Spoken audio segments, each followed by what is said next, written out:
दोस्तों, साय कैबिनेट की आगामी बैठक कब होगी और कौन कौन से एजेंडों पर साय सरकार निर्णय ले सकती है या फिर जनता की तरफ से कौन कौन से मुद्दों पर मांग किया जा रहा है, और सबसे महत्वपूर्ण क्या इस बैठक में 50% डीए और ट्रांसफर से बैन खुल सकती है, इसी महत्वपूर्ण मुद्दों के बारे में हम इस वीडियो के अंदर बात करेंगे। इसलिए दोस्तों आप बने रहिए वीडियो के अंत तक।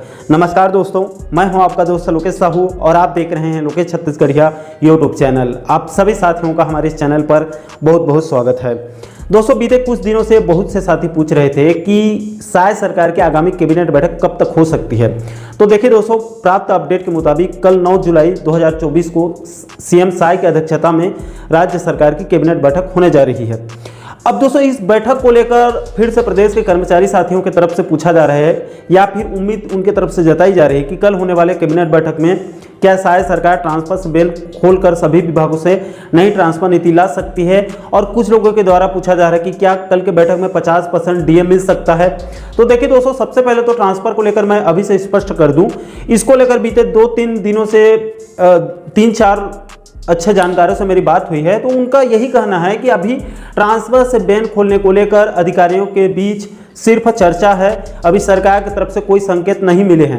इसलिए दोस्तों, एक लाइन में आप समझ लीजिए कि कल होने वाले कैबिनेट बैठक में ट्रांसफर से बैन हटने की संभावना नहीं के बराबर है। क्योंकि दोस्तों आप खुद सोचिए, सामने में विधानसभा का सत्र होने वाला है, ट्रांसफर से बैन खोलना थोड़ा रिस्की होता है क्योंकि उसमें लेन देन का खेल चलता है जिससे सरकार की फजीहत होती है। इसके लिए कल के कैबिनेट बैठक में ट्रांसफर की उम्मीद इसलिए जो है वो बहुत कम है क्योंकि सभी विभागों से बिना पूर्व तैयारी के ट्रांसफर से बैन खोल के नई ट्रांसफर नीति लाना उतना आसान काम नहीं होता है। उसके लिए सरकार को अच्छी खासी अपनी तैयारी करनी पड़ती है कि किस विभाग का कहां पर कितना कितना % ट्रांसफ़र करना है, किस जिले और संभाग में कितना कितना पदों पर ट्रांसफ़र का मौका देना है। इन सभी चीज़ों को गुणा भाग किया जाता है। इसको लेकर बाकायदा 4-5 कैबिनेट मंत्रियों का एक मंत्रिमंडलीय उप समिति का गठन किया जाता है, उनके निगरानी में पूरा ट्रांसफ़र प्रक्रिया होती है। इसके अलावा इधर शिक्षा विभाग में स्कूल कॉलेज इधर खुल चुके हैं, अभी स्कूल स्टाफ का ट्रांसफ़र करना चुनौती भरा काम होगा क्योंकि इससे पढ़ाई प्रभावित हो सकती है। इसके अलावा ट्रांसफर से बैन खोलने के लिए और भी कई सारी फॉर्मेलिटी को पूरा किया जाता है, तब जाकर सरकार ट्रांसफर से बैन खोलती है। इसलिए दोस्तों, इन सभी परिस्थितियों को देखते हुए यही कहा जा सकता है कि कल होने वाले कैबिनेट बैठक में ट्रांसफर से बैन खुलने की उम्मीद बहुत कम है।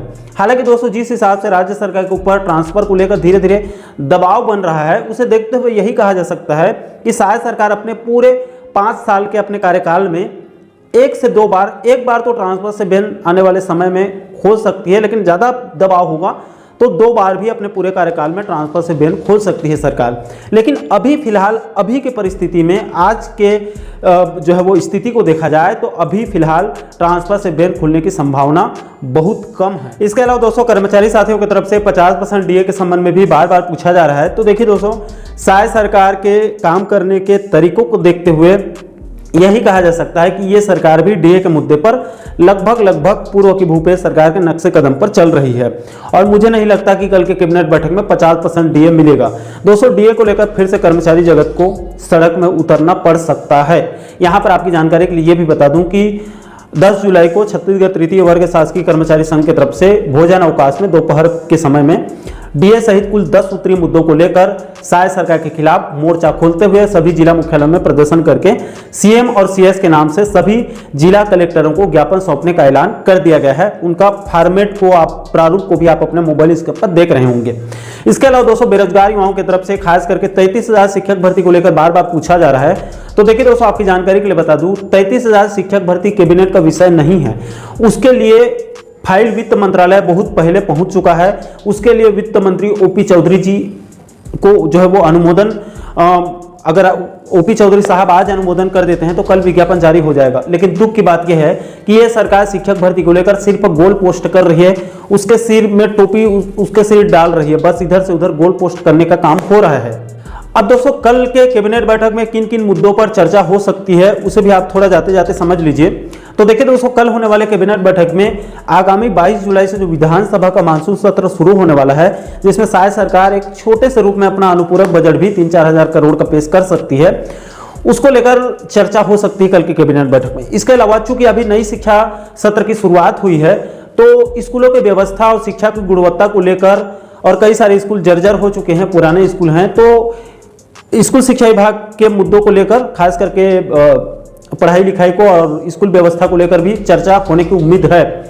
इसके अलावा चूंकि अब राज्य में खेती किसानी शुरू होने वाली है, तो नई खरीफ सीजन 2024-25 को लेकर किसानों के खाद, बीज, कीटनाशक आदि जरूरी चीज़ों की उपलब्धता, उसके रेट को लेकर कल के बैठक में कोई चर्चा होने की भरपूर संभावना दिख रही है। बाकी दोस्तों, कल होने वाले कैबिनेट बैठक को लेकर अभी से ज़्यादा कुछ कहना भी उचित नहीं होगा, क्योंकि पिछले कैबिनेट बैठक में जो 19 जून को बुलाई गई थी, उसमें लग रहा था सरकार 3-4 महीने के बाद, लोकसभा चुनाव खत्म होने के बाद कैबिनेट बैठक ले रही है, इसलिए कोई बड़ा और अच्छा निर्णय ले सकती है। लेकिन दोस्तों, हैरानी तब हुई जब बैठक 3 बजे के स्थान पर 5 बजे शुरू हुई, 2 घंटा बाद, और 3 घंटे लंबी चलने के बाद 6-6:30 बजे समाप्त हुई, तो खोदा पहाड़ और निकली चुहिया वाली बात हो गई। 3 घंटे के अंदर चाय नाश्ता करके मात्र 5 निर्णय जो है वो सरकार ले पाई थी। जिस बैठक को सरकार 15 से 20 मिनट में समाप्त कर सकती थी, उसको 3.5-3 घंटा लंबा खींचा गया था। इसलिए दोस्तों, कल होने वाले कैबिनेट बैठक में किन किन एजेंडों पर शायद सरकार चर्चा करेगी और कौन कौन से निर्णय लेगी, इसको अभी से दावा करना थोड़ी सी जल्दबाजी होगी। बाकी दोस्तों, अंत में मैं ये भी स्पष्ट कर दूं कि कल के बैठक में ट्रांसफर से बैन खुलने और 50% डीए मुद्दे पर उम्मीद बहुत कम नजर आ रही है। इन दोनों मुद्दों को लेकर आप जो है वो ज़्यादा उम्मीद मत रखिएगा। बाकी दोस्तों, कल होने जा रहे कैबिनेट बैठक को लेकर आप लोगों की क्या राय है? कल के बैठक से आप लोगों को कितना उम्मीद है, या फिर आपके हिसाब से अभी राज्य में कौन कौन से जरूरी मुद्दे हैं जिस पर जो है वो राज्य सरकार को निर्णय लेने की सख्त जरूरत है? नीचे आप लोग कमेंट बॉक्स में अपनी अपनी प्रतिक्रिया, अपना फीडबैक, अपना सुझाव, अपनी राय आप लोग जरूर साझा कीजिएगा। और साथियों, आप आगे भी प्रदेश के इसी प्रकार के महत्वपूर्ण मुद्दों पर, महत्वपूर्ण टॉपिक पर वीडियो देखना चाहते हैं तो आप हमारे चैनल को जरूर सब्सक्राइब कर लीजिएगा, ताकि आने वाले सभी नए वीडियो का नोटिफिकेशन आप लोगों तक तुरंत पहुंच सके। दोस्तों, अभी के लिए फिलहाल इस वीडियो में इतना ही। मुझे दीजिए इजाजत। मैं मिलता हूं आपसे एक और महत्वपूर्ण मुद्दे के साथ, महत्वपूर्ण टॉपिक के साथ। तब तक के लिए जय हिंद, जय छत्तीसगढ़।